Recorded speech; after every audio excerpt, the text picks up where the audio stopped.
Let's get into this Cowboys news. Veteran free agent contracts the Cowboys must consider before training camp. We go to Bleacher Report, Wolchuk. I know you like that spot. Love them.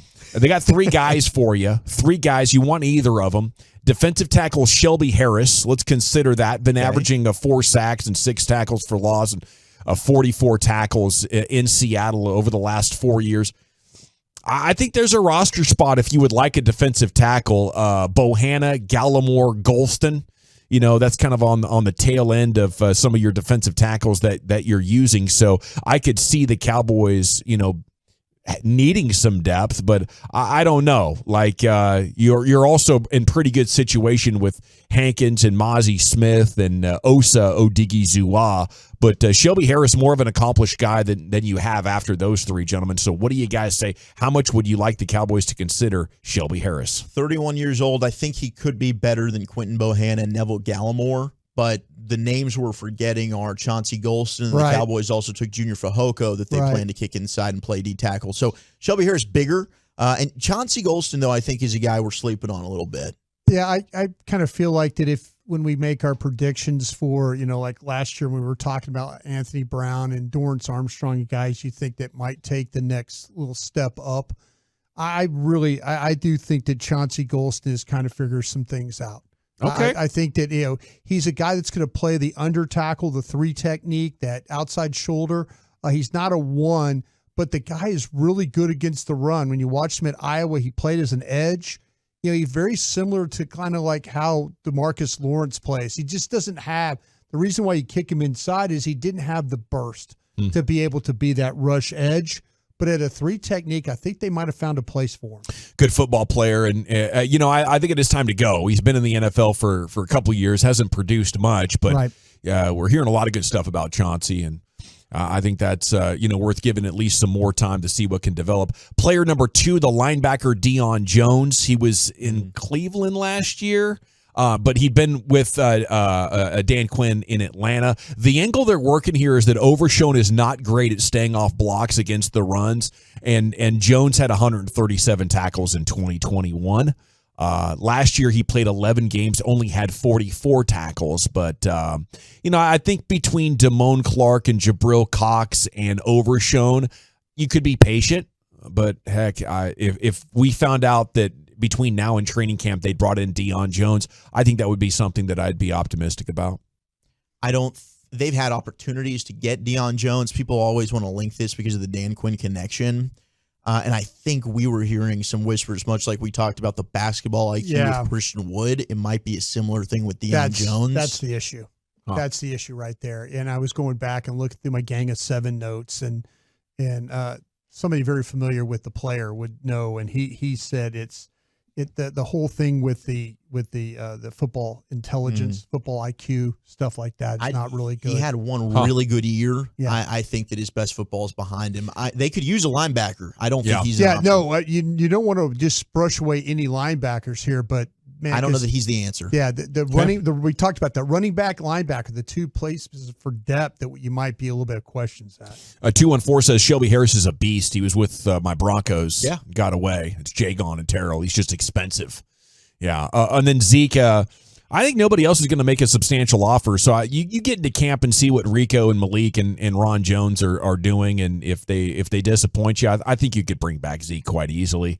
But no need to be impatient on that situation. See what you got, though. Okay. Elsewhere in the CNOTE here, the Cowboys news of the evening, we go to our buddy Billy Barnwell. He is ranked every quarterback supporting cast in the NFL going into the 2023 season. And this is talking about your offensive players, but not your offensive line, right? Your running back, your wide receiver, your tight ends. Yeah. It's all skill, right? I believe it's skill players. Yeah, skill. And where would you put the Cowboys' collection of skill players as you look across this NFL?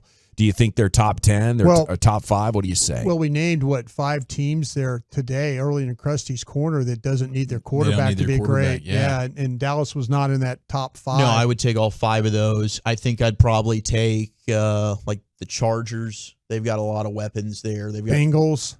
The Bengals, yes, absolutely. I think the Cowboys could be borderline top 10, though, because you got 3 receivers that I think are known in the league. Michael Gallup is now your third option instead of having to be your second option, which I like much better. I think Brandon Cooks is a really good 2. Tony Pollard, you assume the health, and you're good there. I think the Cowboys have a chance to be around in the top 10, but it'll be closer to 10 than it is 5. Yeah, last year coming in, they were 11th, got them up to 7, so just outside that top 5. You know, I felt like that's accurate because when we were doing that segment earlier, I thought it wouldn't surprise me to hear them come in around number 5, but number 7, up 4 spots from last year, I'd say, you know, adding Brandon Cooks. I think actually addition by subtraction a little bit, getting rid of Zeke and having Tony Pollard have more of the reps.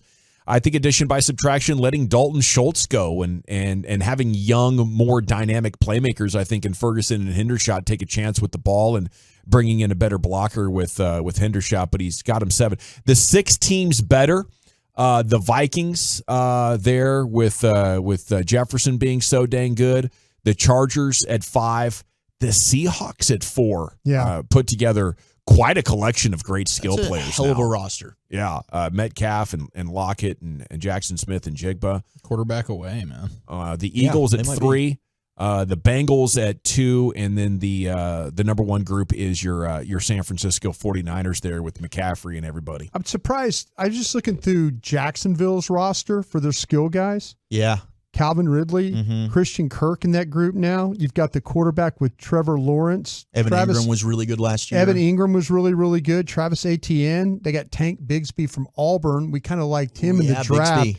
Yeah, I mean, I think that might be a little bit team we're sleeping on a little bit as far as the talent they have on offense. I think you're right. And then the Dolphins are another one that, you know, with Waddle and Hill, man, production-wise, that might have been the best duo last year. Now, I guess you have a question of who's their third. I mean, Cedric Wilson's there.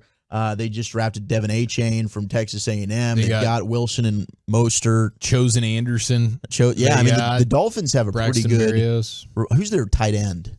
Their tight end is like Durham Smythe. I think that's probably going to dock him. I wonder where the Giants and Commanders are on this back. I'll have to take a look at that. Yeah, I did like it. Within the article, Bill Barnwell talks about George Pickens, the Steelers wide receiver. Yeah. Oh, yeah. That was a very interesting note. He's out of Georgia. It's Kenny Pickett to George Pickens. That's what they imagine is going to be their duo in Pittsburgh for years to come.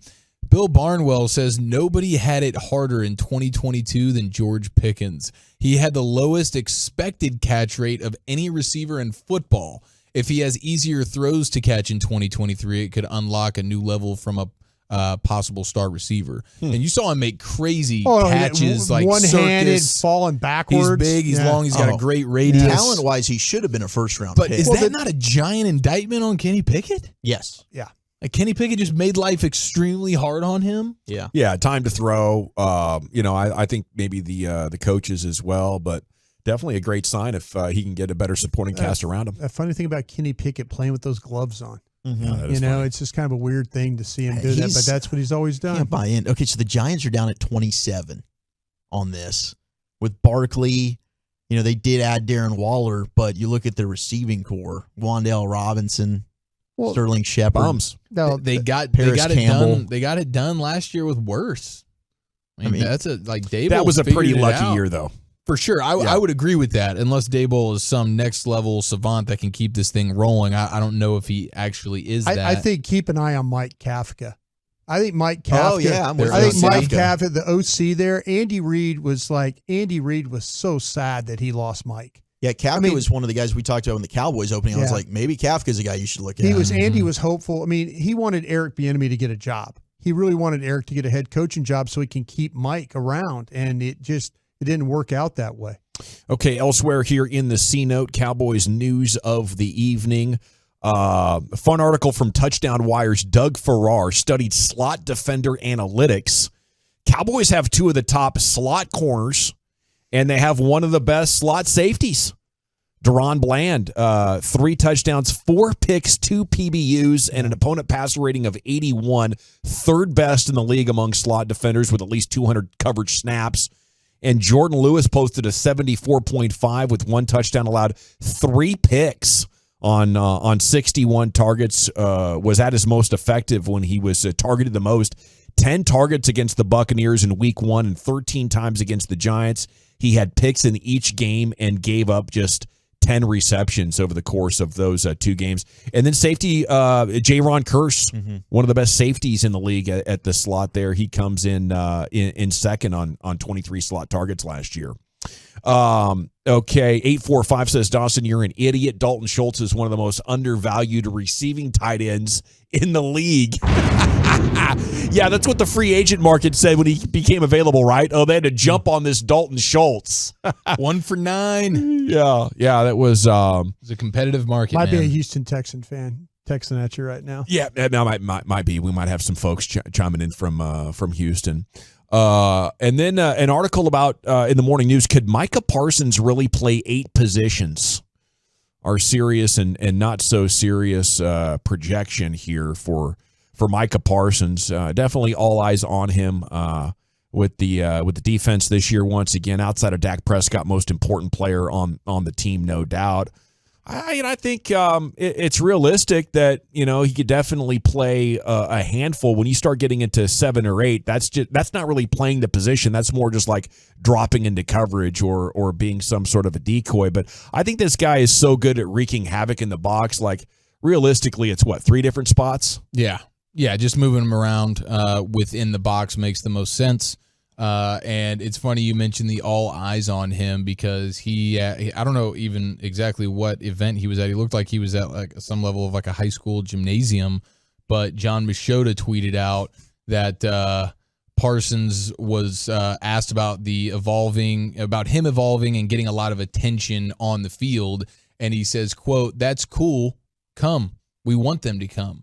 If you go to a safari, you see buses. They all pull up on lions. And they don't flinch. Yeah. Why? Because they are king. They're right. Not going to flinch. Please come visit. You're more than welcome. I'm okay with feeling uncomfortable. That's how you evolve." Lane Johnson also revealed his top 5 pass rushers in the NFL. And it was Micah Parsons. It is Myles Garrett, Max Crosby, TJ Watt, Micah Parsons, and DeMarcus Lawrence. I love it.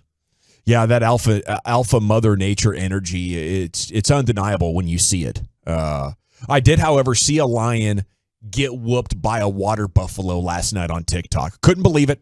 Those water buffaloes are no joke. Lift her? It was a lifting and a smashing. Yeah. The legs really. Like the ram. Lifting and a smashing. Lifting and a smashing. Dude, I think it broke the collarbone and then got like a jaw shot in. And like the lion couldn't bite anymore. It was like trying to paw with the other hand. I love lions. And the water buffalo got mean about it. Yeah. It really did. It was like flexing on it as it was finishing the job. I'm learning the giraffe kick is pretty lethal too. Oh yeah, a good giraffe kick. Giraffe kick is that a hind leg kick? Oh yeah, like a they horse sneak up and bam, side to the head. And they got a front smash too. Oh yeah, the front ones. Good necking. They just. But that's how they fight. That's how giraffes fight. They whip their necks at each other. Yeah, They do, man. They'll get after it. Time now. For that.